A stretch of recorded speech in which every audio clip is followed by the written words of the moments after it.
আসসালামু আলাইকুম। আজকে 3টার সময় বাংলাদেশের আর শ্রীলঙ্কার মধ্যকার প্রথম ওয়ানডে ম্যাচ, সিরিজের প্রথম ম্যাচ শুরু হইব এবং এখানেও কোনো পঞ্চপাণ্ডব নাই। এবং আমরা জানি বাংলাদেশের যে সেরা যে 5জন পারফর্মার তারা পঞ্চপাণ্ডব হওয়া, এবং এখানের একজনও নাই।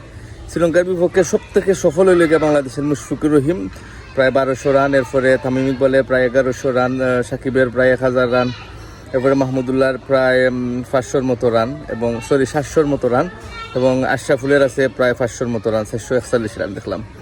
তো টপ পারফর্মার যারা আছে শ্রীলঙ্কার বিরুদ্ধে, পরীক্ষিত পারফর্মার তারা কেউ নাই, এবং মানে প্রায় নতুন একটা দল, নতুন অধিনায়ক।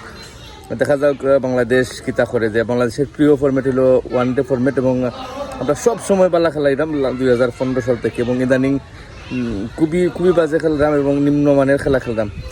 আশা করি নতুন ক্যাপ্টেন এবং নতুন দল হিসাবে বাংলাদেশ আস্তে আস্তে ঘুরে দাঁড়াইব এবং জয়ের দ্বারা অব্যাহত হইব এবং অব্যাহত রাখবো। ধন্যবাদ সবাইকে।